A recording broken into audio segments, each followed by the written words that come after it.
የሳምንቱ ተጠባቂ ጨዋታ ማንቸስተር ዩናይትድ ከአርሰናል ዮኬሬሽ ከሴስኮ ጋይስ ይህ ጨዋታ እንግዲህ ቆንጆ እንደሚሆን ምንም ጥርጥር የለውም ማለት ነው። ምክንያቱም የአርሰናልና የማንቸስተር ጨዋታ ብዙ ጊዜ በጎል የታጀበ እንደዚሁም ጨዋታው ያማረ ነው ማለት ነው። በዚህ ጨዋታ ላይ ማን ያሸንፋል? ኮሜንት ላይ ደቅ አድርጉልኝ ግምታችሁን። ሌላው ማንቸስተር ዩናይትድ ደጋፊ ከምጣላቸው አንደኛ ነገር የመጨረሻ ክፍታፍ ናቸው። የመጨረሻ ትቡአፍ ደጋፊ ምን አይነት ቲም እንደሚደግፍ ቲሙ ምን አይነት አቋም ላይ እንዳለ ማቅ ደንቆሮ ኳስ እንዴት እንደምታዩን አላውቅም። የእውነት ከምን አይነት ቲም ጋር እንደምትጫወቱ ደግሞ አላወቃችሁት።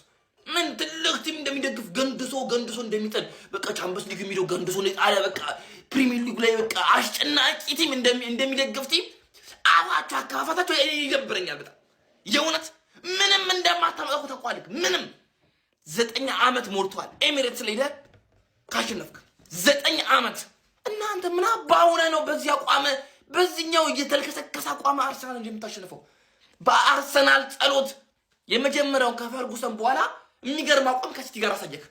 የመጀመሪያ ከፈርጉሰን በኋላ አንተ ግን ምንም አትፈጥርም። ሰኞ ከነማ አትጥራኝ የማመጣው አረፊ ለፊትክ ነኝ የረበክ የበሬን ነው የት እንዳለው አይታይክም። መለየት አልቻልኩም። አውቃክ ነው አይደል? ናቴ ተሙት አብሽር የት እንዳለው አይታይክም። በድምጽ እንግባባለን። እሺ እና እንዴት ነክ? በጣም እያመመኝ ነው። ምን ነው? የዩናይትድ ደጋፊ እኮ ነኝ። ይቅርታ ለካ ዩናይትድ ደጋፊ ለምን አመመክ አይባልም። ጨለለን እኮ ገብርኤልን። አይዞህ ግን ዩናይትድን መደገፍ እንዴት ነው? መቃጠል ነው። ታዲያ እንዴት ልትዘልቁት ነው? እኔ አላቅም። ዘንድሮ ስንተኛ የሚጨርስ ይመስልካል? አርሰናል ዋንጫ አያነሳም። ስለ አርሴማ የጠየቅኩ ጤነኛ አይደለህም? ሙሉ ለሙሉ ጤነኛ ነኝ ብዬ አላስብም። እኔ ማንቸስተርን ልደግፍ ነበር። ምን ትለኛለህ? ወንድም አለም ይህ አመት አይደለም ከዚህ በኋላ ያለው የእግር ኳስ ህይወት ስቃይ ነው የሚሆነው። አረ ትቀልድ ነው። አርሴን ምን አሳጣኝ? ተመቻችሁ አይደል? የፕሪሚየር ሊግ ቀላል ተመቸና። አንተ አርሴን እንዴት አየከው? ከባድ ቲም በኢየሱስ እንዴት 11 ተጫዋች ማሽን ይሆናል? የምትቃጠል ለምን አርሴን አትቀበልም? ደስ ይለኛል። እንዴት አፈማላት? አረ አንቀበልህም። አረ በእግዚአብሔር የአርሴ ቤተሰብ እንቀበለው እንዴ? ኮሜንት ጻፍ። ኩኛ አማድ ብሩኖ ኩኛ አማድ ሼሽኮ ቢባል እኮ ደስ ይለን ነበር፣ ግን የሚሆን አይመስልም። እንዴ ማንቸስተር ሲቲ አሸነፈን ብላችሁ በጣም ያዙ ይልቀቁኝ ያላችሁ ነው ሻሽ ደጋፊዎች። በዚህ ሰዓት እኮ ማንቸስተር ሲቲ አለማሸነፍ ነው ኃጢያቱ። አለማሸነፍ ሲቲ ማሸነፍ በጣም ቀላል ነው። ሲቲን አለማሸነፍ ነበር በጣም ኃጢያቱ ማለት ነው። አሸንፋችኋል በቃ። ግን አርሰናል ሌላ ሌቭል ላይ ነው በዚህ ሰዓት። በጣም ከባድ የሚባል ቲም ነው። ሶ አቻ ካስወጣችሁት በጣም ትልቅ ክሬዲት ነው የሚሰጣችሁ። አቻ ሁላ ካስወጣችሁት ማለት ነው። ዶርጉ ከወዲሁ አርሰናል ላይ ፎክሯል። ከአርሰናል ጋር ያለን ጨዋታ በእርግጠኝነት ከባድ እንደሚሆን ይታወቃል። ሆኖም እኛ በጥሩ ብቃት ላይ እንገኛለን። ወደ ኤምሬት የምናመራው 3ቱንም ነጥቦች ይዘን ለመውጣት ነው። በመልሶ ማጥቃት ስራቸውም በአግባቡ የሚወጡ ፈጣን የክንፍ ተጫዋቾች ስላሉን የእነሱን ተከላካይ ክፍል ሰብሮ መግባትም ለእኛ ፈተና አይሆንም ሲል እንግዲህ ከቀናት በፊት የተናገረው ንግግር አሁን ላይ መነጋገሪያ ሆኗል። እናንተስ ስለ ዶርጉ ንግግር ምን ትላላችሁ? ሀሳባችሁን አጋሩኝ። የእሁዱ ጨዋታ አርሰናል ከማንቸስተር ዩናይትድ የሚያደርጉ ጨዋታ ማን ያሸንፋል? በዚህ ውስጥ ግምታችሁን አስቀምጡ። እኔ አንድ ነገር ልንገር፣ ነገ አርሰናል ዩናይትድን በደንብ አድርጎ ቢለጠልጠው ማለት ነው የሚከፋ የዩናይትድ ደጋፊ እንደሌለ አስረግጬ እነግርሃለሁ። ሁሉም ማለት ነው ሊሉ የሚችሉት ከዋንጫ ተፎካካሪውና አንደኛ ደረጃ የተቀመጠው ቡድን አሸነፈን፣ ግን አቻ ቢወጡ ማለት ነው የዋንጫ ተፎካካሪውን ሜዳው ድረስ ሄደን ማለት ነው 1 ነጥብ ይዘን መጣን ብለው እንደሚፎክሩ 100% እነግርሃለሁ። ማንቸስተር ዩናይትድ ማለት ነው አሸንፎን ዋንጫውን ብንበላ አመቱ ሙሉ አይለቁንም። ዋንጫ በምንበሉበት ሰዓት ዋጋችሁን ሰጠናችሁ እያሉ ማለት መቀመጫ መቆሚያ ነው የሚያሳጡ። እነዚህ ኩክኒያም ናቸው እኮ እግዚአብሔር። አርሰናል ቨርሰስ ኤክስ ከነማ ኮምባይንድ ማንቸስተር ዩናይትድ ኮምባይንድ 11 ነው የምንሰራው፣ ምርጥ 11 ማለት ነው። አሁን ይሄም ባላቸው ፎርም ነው። ድሮ እኮ እንትና እኮ እንደዚህ ነበር። አይሰራማ። እረኛ ያለ ጥርጥር ዳቪድ ያ፣ ከዛ በኋላ ራይት ባክ ቲያጎ ዳሎት ሳይሆን ጁሪያን ቲምበር ይሆናል። ሴንተር ባክ ፓርትነርሺፕ ማሊዮን ነው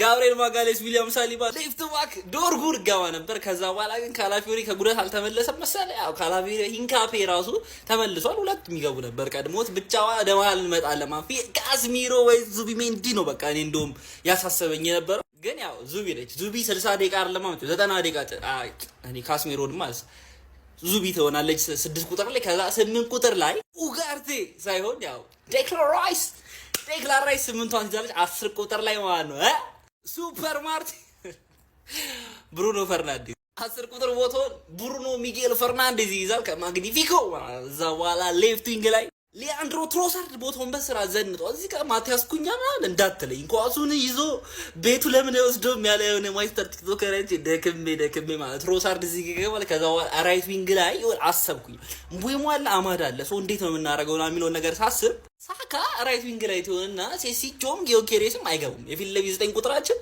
ዮንዚማ ይሆናል ማለት ዮንዚማ ለፊት አድርገን እንጮታለን። ይሄ የኔ ምርጥ 11 ነው። ማን እንደምትቀይሩ ኮሜንት ላይ አስቀምጡልኝ።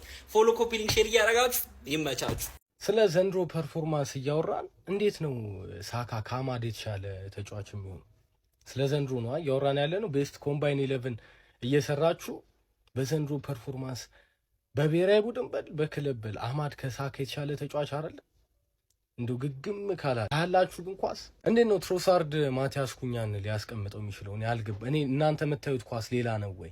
እኔ ማቲያስ ኩኛ በጣም እኮ ነው የሚያናደኝ። ኳስ አይለቅም እና አንዳንድ ዲሲሽኖቹ ምናምን በጣም ያናዳሉ። ስቲል ግን በጣም ኢፌክቲቭ ነው ልጁ። በጣም እኮ ነው የሚችለው። ስቲል ምን ሆናችሁ? ብራያም ቤሞን ተውት፣ እሱን ማስቀመጥ የሚችል ተጫዋች የላችሁም። ስለ ብሩኖ ፈርናንዴሽ ማውራት አይጠበቅብኝም። ከዛ ባለፈ እኔ ባክ ላይ እንደውም አንዳንድ ሰው ዶርጉን እያስገባ ነበረ። ዶርጉን ያልስማማም። በቃ አራቱን እና በረኛቸው ምንም ጥያቄ የለውም። ሳሊባና ጋብሪኤል አትሊስት ማቲያስ ዴሊክት ቢኖር ኖሮ እሺ። ማቲያስ ዴሊክት ጭራሽ በሌለበት ሁኔታ የሚጀምር የዩናይትድ ተጫዋች የለም ባክፎሩ ላይ ምንም ጥያቄ የለውም። ዙሜንዲን የሚያስቀምጥነ ካዜ እንደዚህ ሸምግለው መቼስ ኡጋርታ ያስቀምጠው እና ይሄ መተማመን ያለብን የሆነ ግልጽ የሆነ ነገር አለ እኮ ምንም ፍንትው ያለ ዴክላን ራይስ አለ እዛ ገብቷል። ከዛ ውጭ ግን ብሩኖ ፈርናንዴሽን ጨምሮ አማድ ዲያሎ፣ ማቲያስ ኩኛን፣ ብራያም ቤሞን የሚያስቀምጥ ተጫዋች የላችሁ። ዲሉዥናል መሆን አያስፈልግም። ቤስት 11 ይሄ ኮምባይን 11 ሲጀምር ማለት ነው ሙሉ ተጫዋች የዩናይትድ ተጫዋች ኢንዲቪጁዋሊ በልጦ እንደ ቲም ግን አርሰናል ሊያሸንፍ ይችላል። ያ ብቻ አይደለም ፖይንቱ ገባህ? ያ ብቻ አይደለም ኬሚስትሪው ቲሙ ሲሰራ እያንዳንዱ ነገር ገብቷል ሲዋቀር ነው። እና አድቡ አማድ ዲያሎ በዘንድሮ ፐርፎርማንስ በደንብ አድርጎ ከሳካ የተሻለ ተጫዋች ነው። ሌላ ኳስ ካላያችሁ በቀር ትሮሳርድን ከማቲያስ ኩኛ ጋር አታወዳድሩት።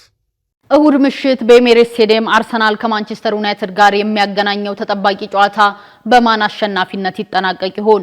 በተወዳጁ የእንግሊዝ ፕሪሚየር ሊግ የ23ኛ ሳምንት መርሃ ግብር ላይ ከሚከናወኑ ጨዋታዎች መካከል ዋነኛው ፍልሚያ ሁለቱን የሊጉን ታላላቅ ክለቦች ያገናኛል።